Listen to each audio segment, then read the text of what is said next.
Hello guys, magandang araw sa ating lahat. Ngayong araw guys ay nagawa pala ako ng mash rice na yung tawag nila ay may munggo guys. Ang munggo kasi sa Arabic ay mash. So linagyan ko ito ng shrimp. Ano lang ang ihalo dito guys? Rice. Parang magsain ka ba, pero igisa mo muna itong ating shrimp. Igisa mo sa ahos, bombay at saka kamatis. At saka ilagay mo ang shrimp. Pagkatapos parang magpula-pula na yung shrimp, ay ilagay mo itong munggo. Ayan. Ayan siya guys, no? Pagkatapos nito guys, lagyan mo ito ng tubig. At ilagay yung rice.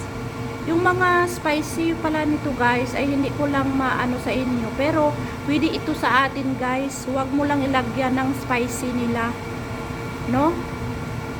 Yung ilagay natin yung sa atin lang, kung ano yung sa atin na mga paminta, yung dahon ng laurel, ganun, mga ganun lang, di ba? Igisa lang natin yan sa mga ahos, bombay, kamatis. Yun lang, pwede na. Pwede na to sa atin. So, ipakita ko sa inyo mamaya kung paano gawin itong rice natin.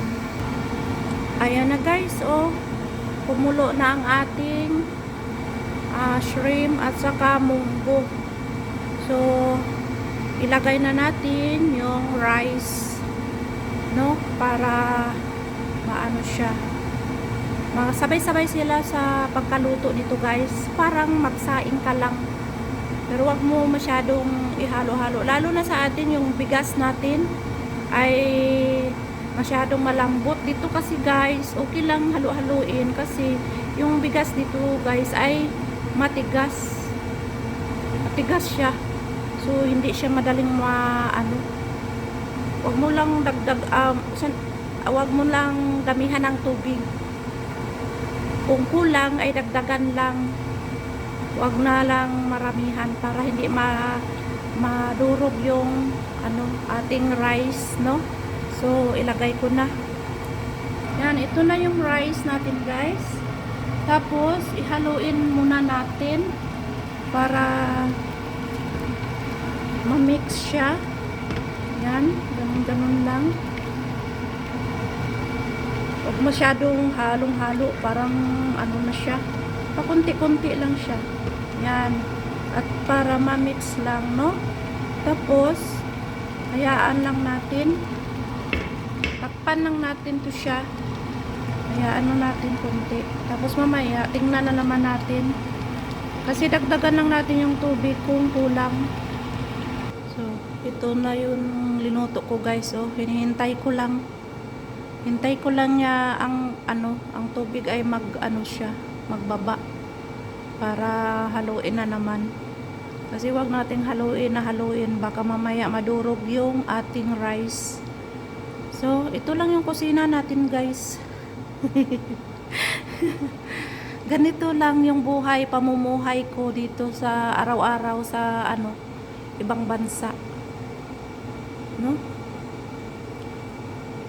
Ayan na guys, ang ating rice, no? Na may shrimp at munggo. So, linagay ko na pala yung rice, guys. Linagyan ko na yun ng tubig. So, ganyan na ang result, guys, sa ating sinaing. Yung ating putahe ngayon na may shrimp at munggo na rice. No? Maganda ito gawin sa atin guys. Kahit wala na yung mga spicy nila, yung atin lang, mas masarap. Lalo na yung ating shrimp ay fresh pa. Pwede din yun, hindi kunan ng balat, basta tayo lang kakain, no? Dito kasi guys ay binalatan na yan. So ganyan yung niya itsura. Ayan na guys, ang ating rice with Ribian in munggo. No? Ayan ang pagkain ng mga Arabo dito sa bansang Arabo, guys. So, thank you for watching. Please subscribe my YouTube channel, Rose Mamo Vlog. Salamat po. Paki-like, comment, and subscribe, please. Bye-bye. God bless everyone. Thank you.